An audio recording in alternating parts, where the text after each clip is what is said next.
Here's example 1. We want to find g of f of 2 in A, and we're given a table of values for our f function and a table of values for our g function. So instead of being told the equation, they've just given us certain results. Okay? When doing a composition of functions, we always do the inside function first, as if we do what's inside of brackets first. So our first thing that we're going to figure out is, what is f of 2? If you put 2 into your f machine or your f function, what number comes out? Well, here's our chart of values for f. If I plug in 2, that's a nice arrowhead. Boy, there, oh man. There we go. Beautiful.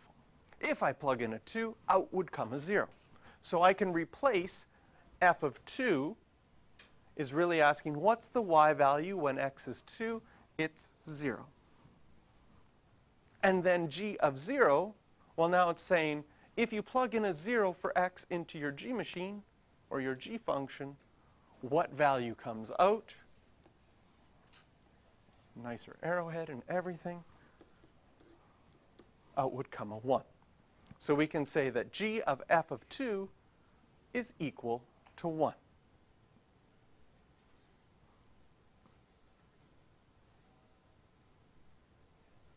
So I want you to quickly do a mental math, what you think g of 2 is.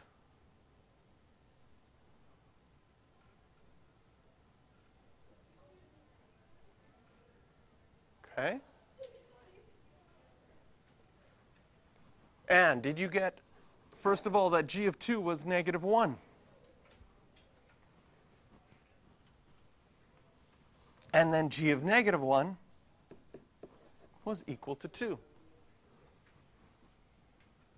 And you could do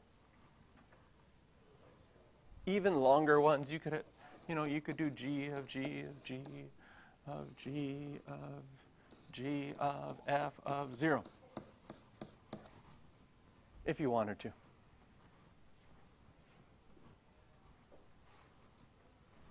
Right? And you could say f of 0 is 0. Then g of 0 is 1. Then g of 1 is 0. Then g of 0 is 1. And g of 0, you can go back and forth until you get a final answer. All right, practice for this question. Just number 4. We will do the next one right away.